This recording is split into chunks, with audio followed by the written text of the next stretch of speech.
everyone, welcome back on Saya Commerce classes. So 11th class मैं आपके सामने फिर हाजिर हूँ बिजनेस स्टडी की एक और नई वीडियो के साथ। बिजनेस स्टडी में हम डिस्कस कर रहे थे chapter number 3 private public and global enterprises. Student, इस चैप्टर के अंदर हम डिस्कस कर रहे the form of public enterprises. सो आज की क्लास का टॉपिक रहेगा हमारा फॉर्म ऑफ पब्लिक एंटरप्राइज के अंदर स्टैट्यूटरी कॉर्पोरेशंस। आज की क्लास में हम डिस्कस करेंगे कि मीनिंग क्या होता है स्टैट्यूटरी कॉर्पोरेशन का, मेरिट क्या होते हैं, इसके फंक्शन क्या होते हैं, डीमेरिट क्या होती हैं और ये कहाँ पर सूटेबल होता है, इसकी सूटेबिलिटी को। सो स्टूडेंट, प्रीवियस क्लास की बात करें तो प्रीवियस क्लास के अंदर हमने डिपार्टमेंटल अंडरटेकिंग को डिस्कस कर लिया था, इसके meaning, functions, merit, demerit and suitability. Hope आपने वो वीडियो देख ली होगी। अगर आपने अभी तक वो वीडियो नहीं देखी तो फटाफट से प्लेलिस्ट में जाएं और देख लें। आज हम डिस्कस करने जा रहे हैं स्टैट्यूटरी कॉर्पोरेशन। बात करते हैं स्टैट्यूटरी कॉर्पोरेशन की। तो स्टैट्यूटरी कॉर्पोरेशन के अंदर सबसे पहले हमें इसका मीनिंग देखना है कि कोई भी ऐसी कॉर्पोरेशन जो एस्टैब्लिश की जाती है किसी भी स्पेशल एक्ट को पास करवा के, किसके अंदर, पार्लियामेंट के अंदर या किसी भी स्टेट लेजिस्लेटिव असेंबली के द्वारा। या तो क्या, कहाँ पर वो एक्ट पास करवाया जाएगा, पार्लियामेंट के अंदर। अगर वो स्टेट की बात की गई है तो स्टेट लेजिस्लेटिव असेंबली के अंदर। Okay, so its objective, power and function are clearly defined in the special act. जो हमने स्पेशल एक्ट पास करवाया है उसके अंदर हमें डिनोट करना होता है कि हमारे इस कॉर्पोरेशन का ऑब्जेक्टिव क्या होंगी, इसके अंदर पावर कौन कौन सी होंगी और क्या ये काम करेगी। ओके, सो एग्जाम्पल में आ जाएगा unit trust of India UTI and life insurance corporation LIC. ये सारे के सारी जितनी भी, मान लो लाइफ इंश्योरेंस एलआईसी हो गया या यूटीआई हो गया, ये दोनों क्या होते हैं, स्टैट्यूटरी कॉर्पोरेशन होते हैं जो किसी भी स्पेशल एक्ट के द्वारा बनाई जाती है और उस एक्ट को पास करवाया जाता है पार्लियामेंट से या फिर स्टेट लेजिस्लेटिव असेंबली के द्वारा। सो क्लियर है मीनिंग। मीनिंग के बाद हम बात करते हैं फीचर्स क्या क्या होंगी। फर्स्ट वन इज, हमने अभी पढ़ा था कि जो इसका ऑब्जेक्टिव होता है, जो पावर होती है, जो फंक्शन होते हैं, वो स्पेशल एक्ट के अंदर हम डिनोट करके चलते हैं, है ना। डिफाइन कर रखा है कि उद्देश्य क्या होगा इस कॉर्पोरेशन का बनाने का, कौन कौन सी पावर होंगी, फंक्शन क्या होंगी। सो फर्स्ट जो इसकी फीचर तो यही हो जाएगी। सेकेंड फीचर हो जाएगी, it has separate legal entity. Separate legal entity का मतलब क्या होगा, इसको स्पेशल एक्ट के द्वारा पास करवाया गया है तो इसलिए इसका जो एग्जिस्टेंस होगा वो अलग से एक सेपरेट लीगल एंटिटी के रूप में होगा। Okay, its management is vested in board of director appointed और नॉमिनेटेड बाय द गवर्नमेंट। कि जो मैनेजमेंट किया जाएगा वो बोर्ड ऑफ डायरेक्टर के द्वारा किया जाएगा जो अपॉइंट किए गए हैं इस कॉर्पोरेशन के अंदर, या अकॉर्डिंग टू गवर्नमेंट रूल होगा।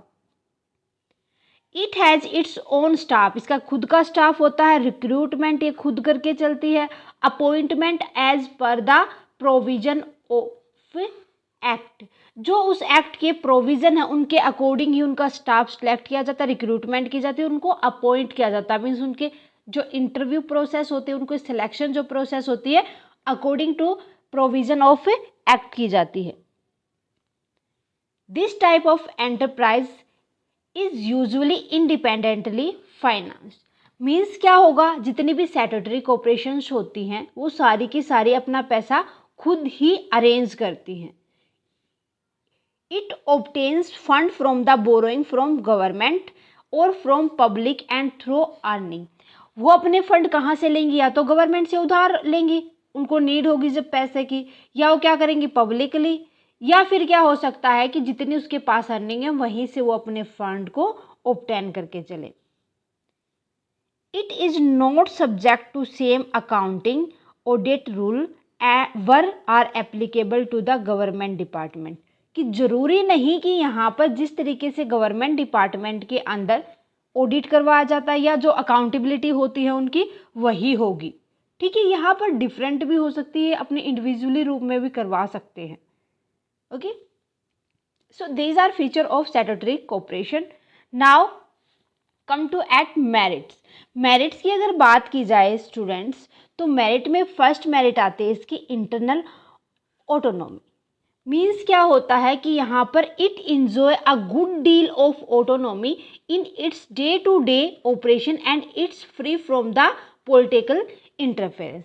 कि इंटर ऑटोनॉमी का मतलब यही होता है कि जो ये डीलअप करके चलती है डेली जितने भी अपने डे टू ऑपरेशन के साथ, वो अपने खुद के हिसाब से करती है। यहाँ पर कोई भी पॉलिटिकल इंटरफेरेंस नहीं होता। ठीक है। सेकंड मेरिट आ जाएगी क्विक डिसीजन, कि जो भी डिसीजन लिए जाते हैं वो बोर्ड ऑफ डायरेक्टर के द्वारा लिए जाते हैं।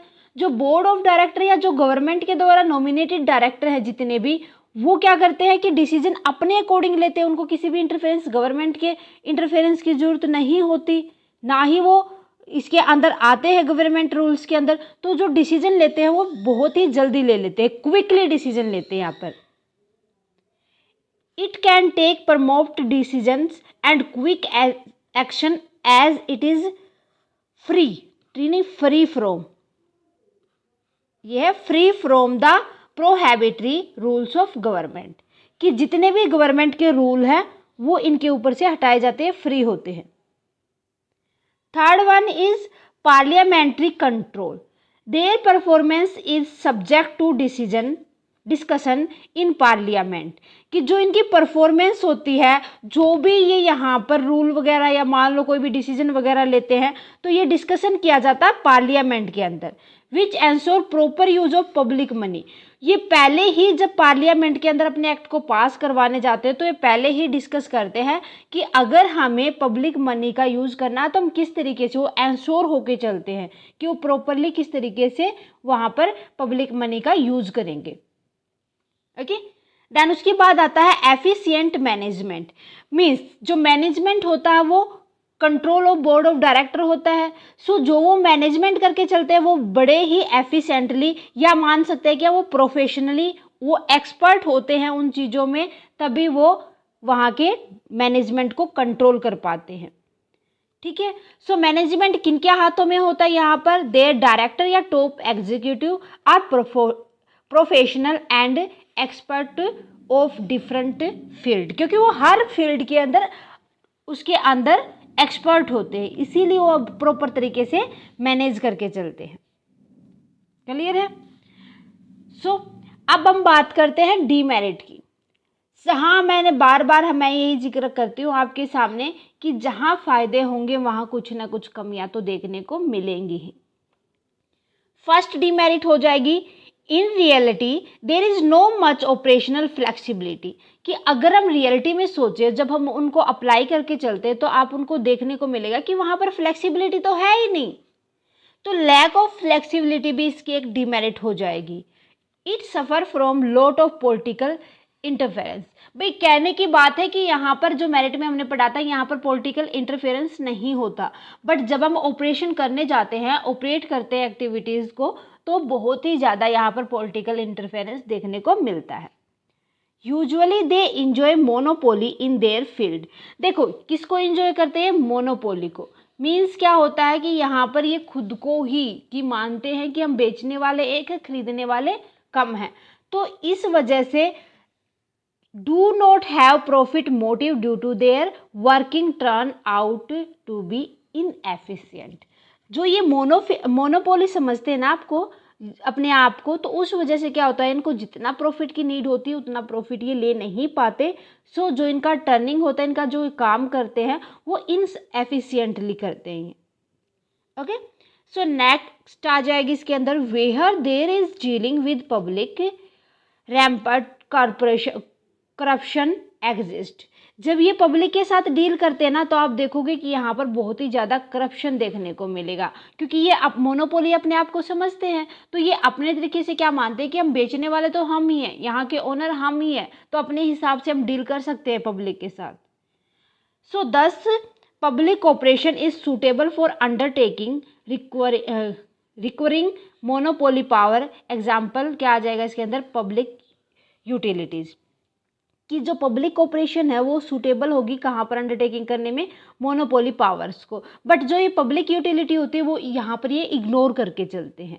सो ये भी एक इसकी वीकनेस आ जाती है। ओके। सो इसी वजह से आपको करप्शन ज़्यादा देखने को मिलता है। So next one is next हम बात करते हैं सूटेबिलिटी की, कहाँ पर सूटेबल होगा। So it is suitable for organising public enterprising. Public enterprising में ये भी पब्लिक एंटरप्राइजिंग होते हैं। When the enterprise require special power under an act, जिस कॉरपोरेशन को, जिस एंटरप्राइज को स्पेशल पावर की नीड होती है अकॉर्डिंग टू एक्ट, तो वहाँ पर हम स्टैट्यूटरी कॉरपोरेशन बना के चलते हैं। So the enterprise require a huge amount of capital invested, या जिस एंटरप्राइज को बहुत ही ज़्यादा कैपिटल इन्वेस्टमेंट की नीड होती है वहाँ भी स्टैट्यूटरी कॉरपोरेशन अच्छे से सूटेबल होता है। क्लियर है, पता चल गया कहाँ पर सूटेबल होगा। स्टैट्यूटरी कॉरपोरेशन होता क्या है, फीचर्स क्या होते हैं इसकी, मेरिट डीमेरिट, होप आपको अच्छे से समझ आ गई होंगी। सो स्टूडेंट मेरे ख्याल से आज के लिए बस इतना ही, मिलते हैं नेक्स्ट क्लास में। नेक्स्ट क्लास के अंदर हम डिस्कस कर लेंगे कि गवर्नमेंट कंपनी होती क्या है, उसकी फीचर्स क्या क्या होते हैं, उसकी मेरिट क्या होती है, डीमेरिट क्या होती है, उसकी सूटेबिलिटी क्या होती है। ओके, सो नेक्स्ट क्लास के अंदर हम फॉर्म ऑफ एंटरप्राइजेस कंप्लीट कर लेंगे। आज के लिए बस इतना ही student. Thank you very much student for watching our videos. If you like our videos, please share and subscribe.